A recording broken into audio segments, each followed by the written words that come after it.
Perkenalkan, kami dari tim Belakang Dapur. Apa tuh? Belanda.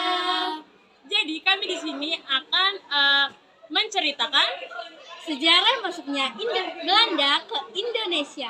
Selamat menyaksikan. Para penjajah Belanda pertama kali tiba di Kepulauan Indonesia Nusantara pada tahun 1595 dengan 4 buah kapal, 64 pucuk meriam, 249 awak dibawa kepemimpinan Cornelis de Houtman.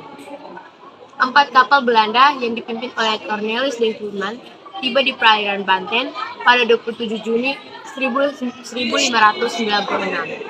Sebelum ia berangkat dari Amsterdam, Cornelis de Houtman mendapat informasi bahwa di timur jauh sana terdapat kepulauan rempah-rempah, yaitu Kepulauan Nusantara.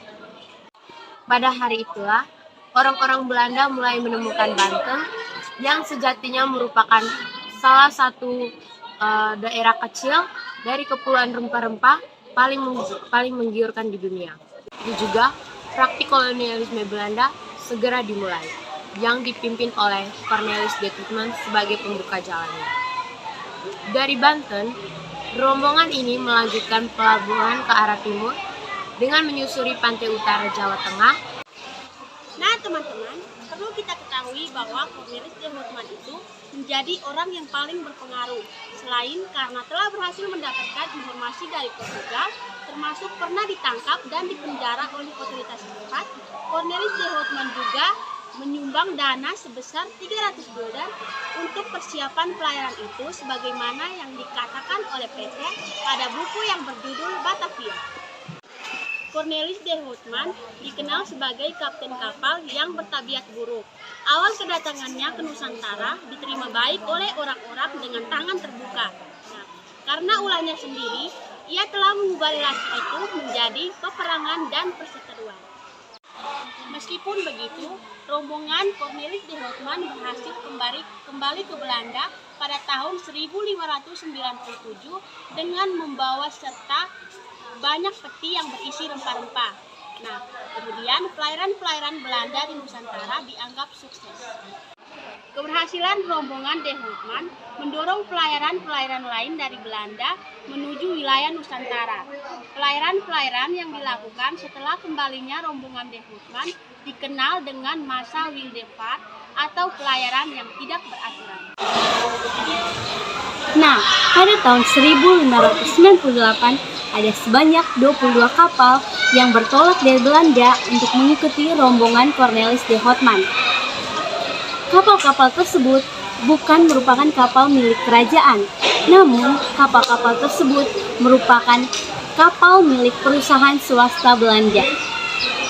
Salah satu rombongan pada gelombang kedua pelayaran ini dipimpin oleh Jacob van Ness, di mana Jacob van Ness ini berbeda dengan Cornelis de Houtman karena Jacob van Ness bersikap lebih hati-hati dan ia tidak mencoba melawan para pengusaha lokal Nusantara.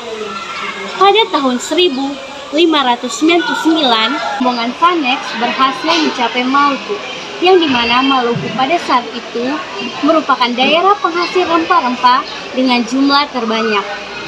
Rombongan van Ness berhasil mencapai Maluku, membuatnya mendapat keuntungan yang besar saat ia kembali ke Belanda.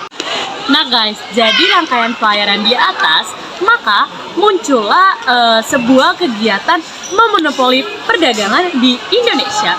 Nah, menurut salah satu sejarawan dari Belanda yang namanya kita bisa lihat di sini, ia menyebutkan bahwa tingkat keberhasilan Belanda dalam memonopoli perdagangan disebabkan karena Belanda melihat kesalahan-kesalahan yang dilakukan oleh Portugis dalam memonopoli rempah-rempah pada sebelumnya. Oke, berikutnya. Nah guys, jadi kalian tahu tidak, sebenarnya baik bangsa Portugis maupun Spanyol itu tuh tidak mau memberitahu keberadaan Nusantara kepada Belanda. Namun ada salah satu pengkhianat, yaitu awak kapal yang berasal dari Belanda, yang mana ia itu berlayar menggunakan kapal dari Portugis. Nah, dia inilah yang menyebabkan semua keberadaan Nusantara, rempah-rempah itu bocor. Nah, lalu adanya hal ini membuat bangsa Belanda ingin sekali menguasai rempah-rempah di Indonesia. Terus 3 gelombang pelayaran orang-orang Belanda ke Nusantara itu menyebabkan persaingan antar pedagang di Belanda. Nah, maka dari itu keuntungan-keuntungan perdagangan di Eropa itu menjadi berkurang. Lalu karena adanya persaingan ini dibentuklah sebuah organisasi atau perserikatan perdagangan di Belanda yang namanya VOC. Nah, teman-teman, kepanjangan dari VOC bisa kita lihat di sini. Nah guys, sebelum itu kita harus tahu tahun VOC itu terbentuk. Nah, VOC itu terbentuk pada tahun 1602. Nah, munculnya VOC ini membuat para pedagang swasta dari Belanda itu bersatu dan tidak ada lagi persaingan perdagangan di Nusantara. Lalu berdirinya VOC juga menjadi salah satu tonggak dominasi Belanda di Nusantara. Nah, setelah mereka itu berhasil memonopoli perdagangan, menguasai Batavia, mereka itu menjadi representasi awal dari kolonialisme Belanda di Indonesia. Sekian dan terima kasih.